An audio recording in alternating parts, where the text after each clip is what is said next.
Time to read some scripture.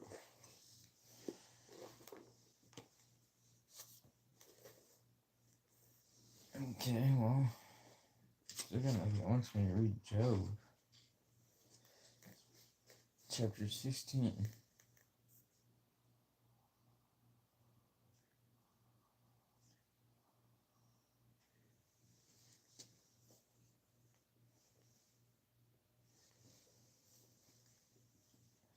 Then Job answered and said, I have heard this sort of thing many times. Wearisome comforters are you all. Is there no end to windy words? Or what sickness have you that you speak on?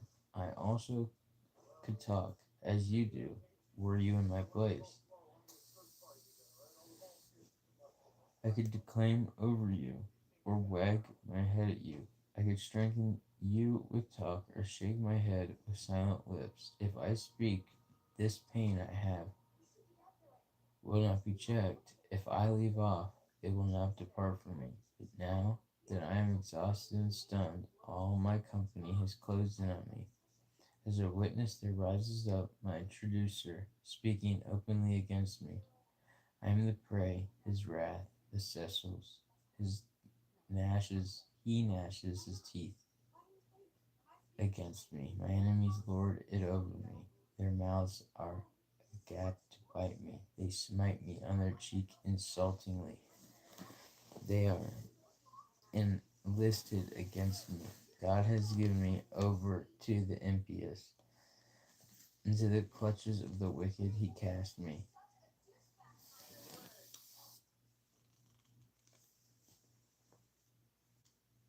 I was in peace, but he dislodged me. He seized me by the neck and dashed me to pieces. He has set me up for a target. His arrows strike me from all directions. He pierces my side without mercy. He pours out my gall upon the ground.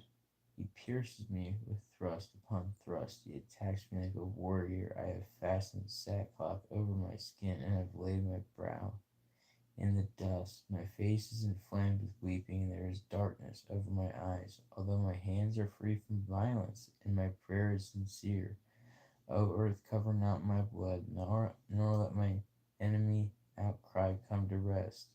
Even now, behold, my witness is in heaven, my spokesman is on high. My friend is who wronged me. Before God, my eyes drop tears, that he may do justice for mortal in his presence and decide between a man and his neighbor.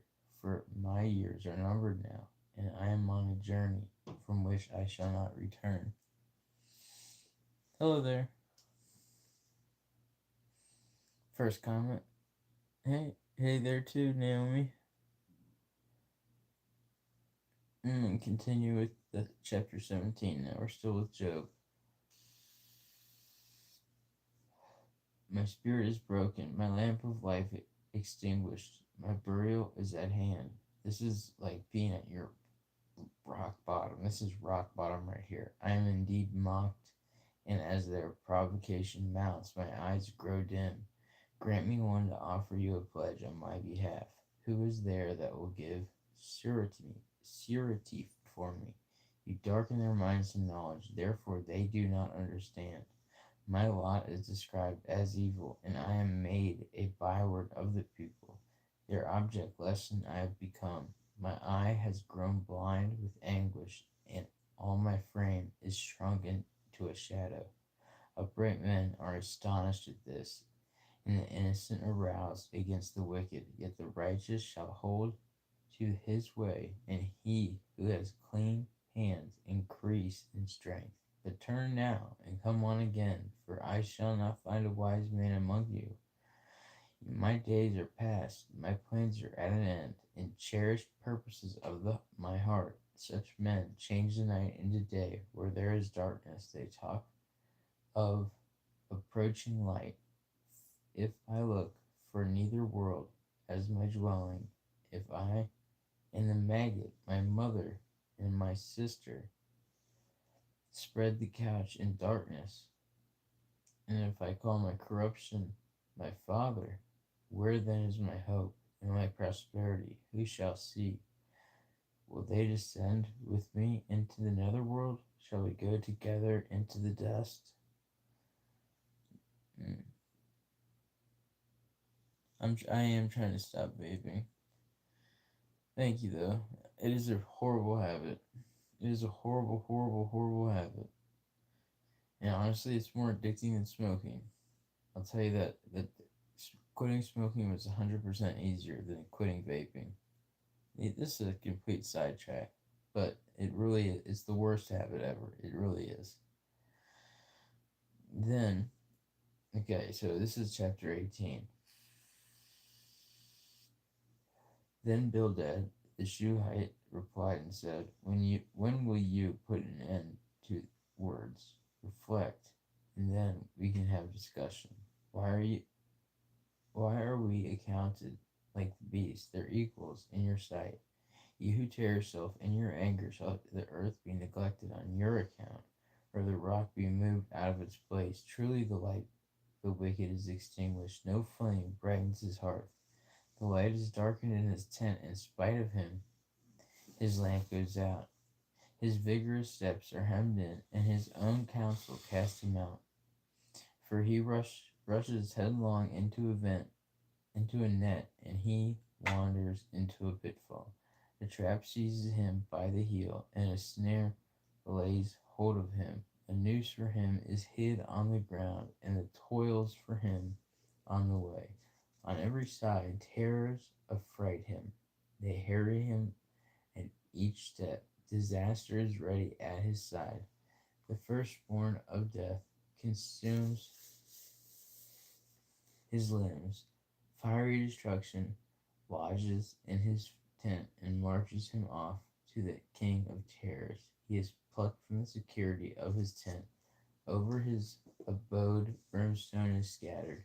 Below the roots dry up, and above his branches wither. His memory perishes from the land, and he has no name on the earth. He is driven from light into darkness and banished out of the world. He is neither son nor grandson among his people, nor any survivor where once he dwelt. They who come after shall be appalled at his fate. They who went before are struck with horror. So is it then with the dwelling of the impious man in such a place of him who knows not God?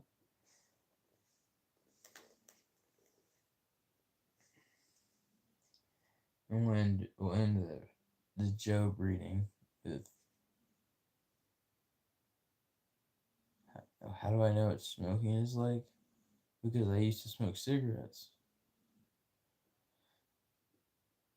Try to roast me. Justin Bieber.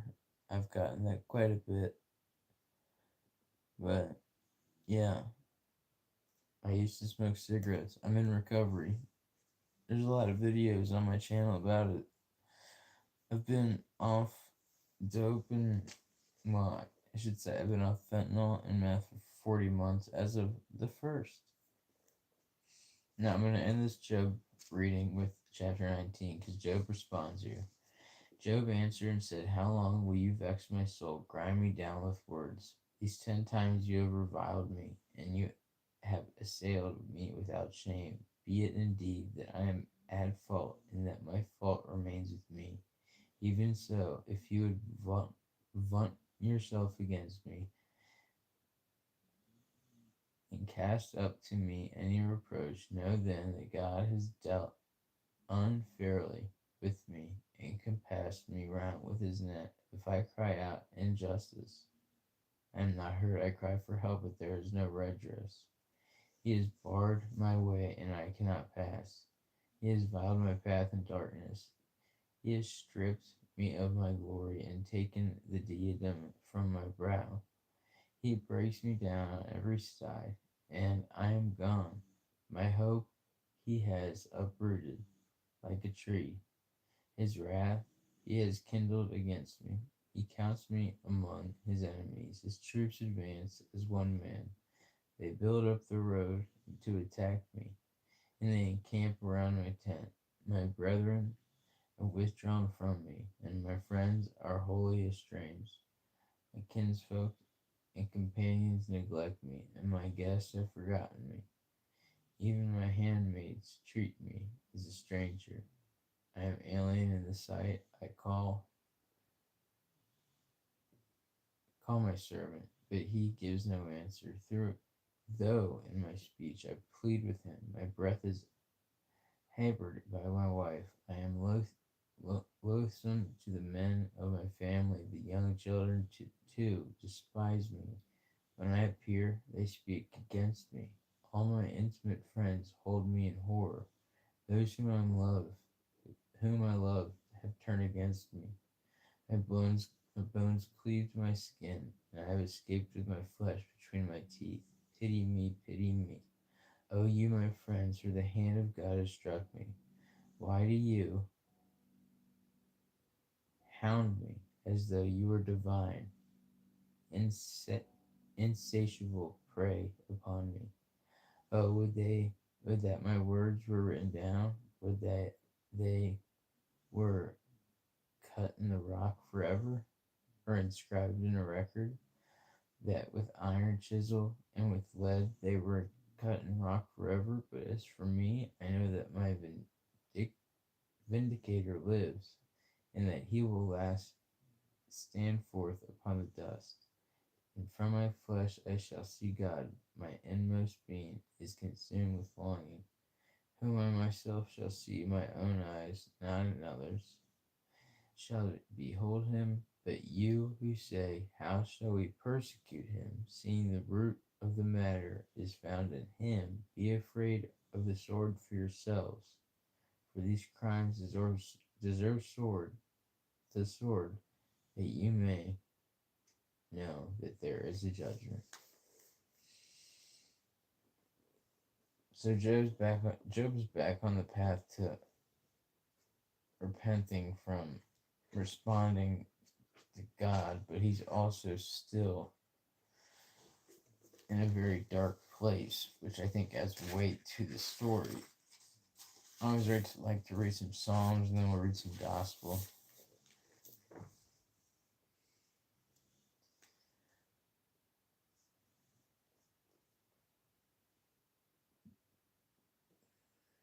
Psalm 58. Do you indeed speak righteousness, silent ones? Do you judge blamelessly, you sons of men? No, in your heart you plot injustice. You measure out the violence of your hands in the earth. The wicked go astray from the womb. They are wayward as soon as they are born. Speaking lies, their poison is like poison of a snake, like a deaf cobra. What time you want to eat, Nate? Whenever.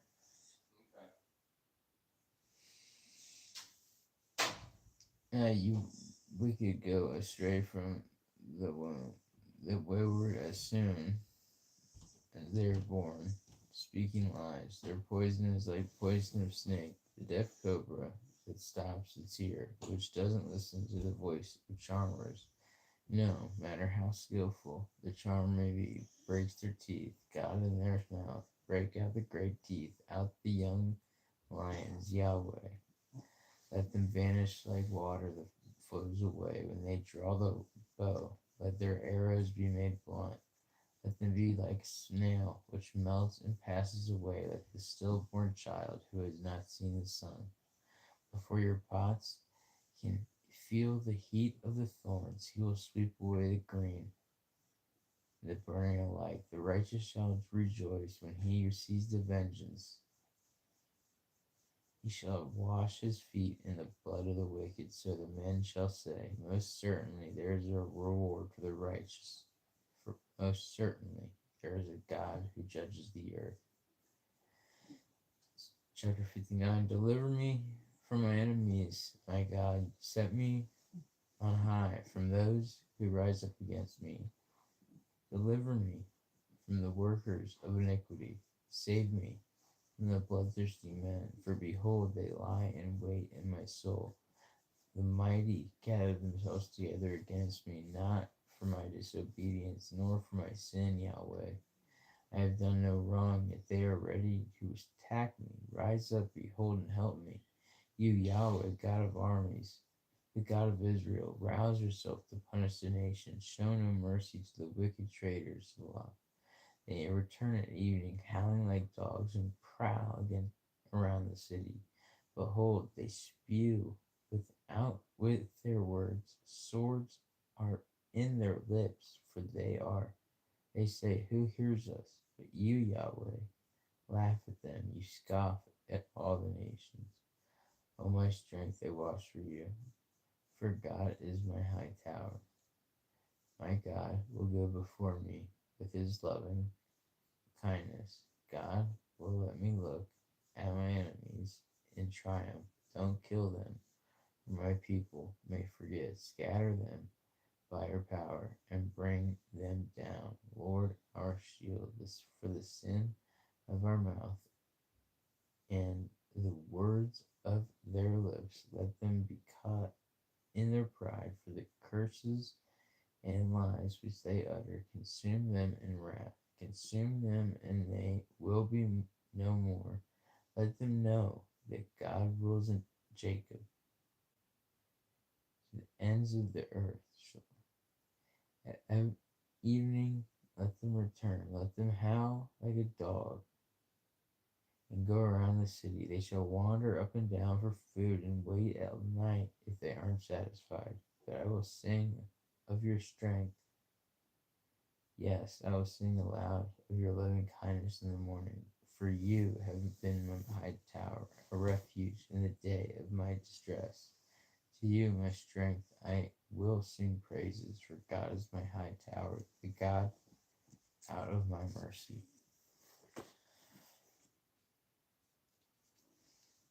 Okay, well, Luke 20 looks like it needs to be read. One day, as he was teaching the people in the temple area and proclaiming the good news, the chief priests and scribes, together with the elders, approached him and said to him, tell us, by what authority are you doing these things? Or who is the one who gave you this authority? He said to them in reply, I shall ask you a question. Tell me, was John's baptism of heavenly or of human origin? They discussed this among themselves and said, if we say of heavenly origin, he will say, why did you not believe him? But if we say of human origin, then all the people will stone us, for they are convinced that John was a prophet. So they answered that they did not know from where it came. And Jesus said to them, neither shall I tell you by what authority I do these things. And he proceeded to tell the people this parable. A man planted a vineyard, leased it to tenant farmers, and then went on a journey for a long time. At harvest time, he sent a servant to the tenant farmers to receive some of the produce of the vineyard. But they beat the servant and sent him away empty handed. So he proceeded to send another servant, but him also they beat and insulted and sent away empty handed. And he proceeded to send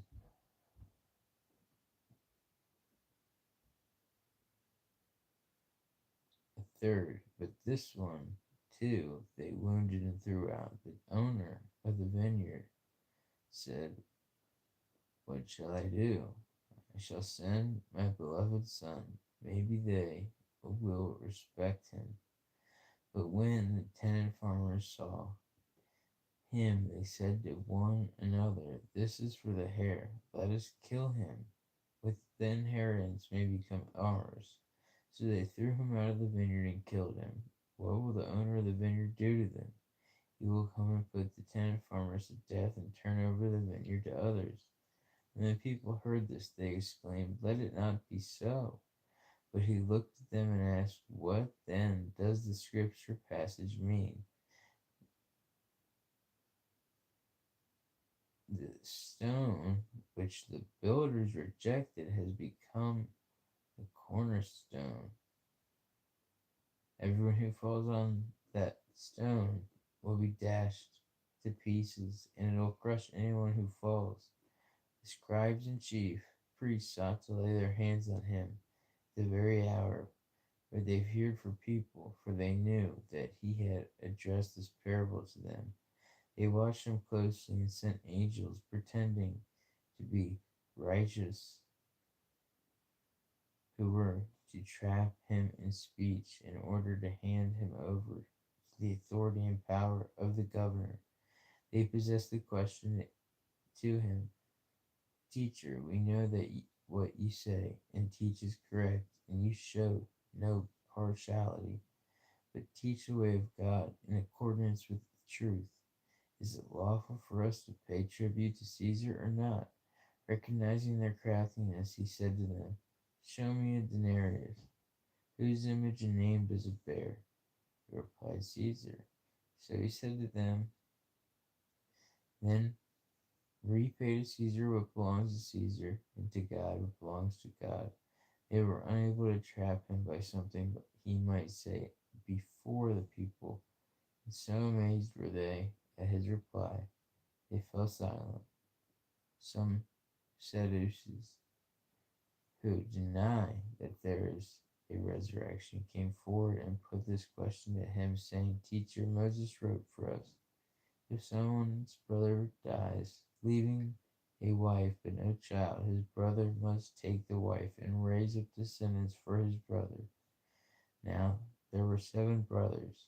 The first married a woman but died childless. Then second and third married her, and likewise all 7 died childless. Finally, the woman also died. Now at the resurrection, whose wife will that woman be? For all 7 had been married to her. Jesus said to them, The children of this age marry and remarry, for those who are deemed worthy to attain a coming age and the resurrection of the dead neither marry nor are given in marriage. They can no longer die, for they are like angels, and they are the children of God, because they are the ones who will rise. That the dead will rise, even Moses made known in the passage about the bush, when he called Lord, the God of Abraham, the God of Isaac, and the God of Jacob. And he is not God of the dead, but of the living. For to him all are alive. Some are the scribes, said in reply, Teacher, you have answered well. They no longer dared to ask him anything. Then he said to them, How do they claim the Messiah, the son of David? For David himself in the book of Psalms says, The Lord said to my Lord, sit at my right hand, and make your enemies your footstool. Now if David calls him Lord, how can he be his son? Then within the hearing of all the people, he said to his disciples, Be on guard against the scribes who like to go around in synagogues in long robes and long greetings in marketplaces, seats of honor in synagogues and places of honor at banquets. They devour the houses of the windows of the widows, and as a pretext recite lengthy prayers. They will receive a very severe condemnation. It's rough. Rough.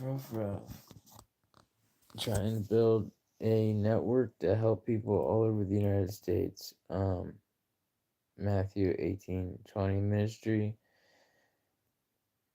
Basically being able to get somebody into a bed whenever and wherever in the country. If we have to get them on a bus, get what they need to get them through the bus ride, whatever. Just get them to the place where they need help. Mental health, homelessness, drug addiction. That's what the ministry that I'm trying to build is about. And yeah.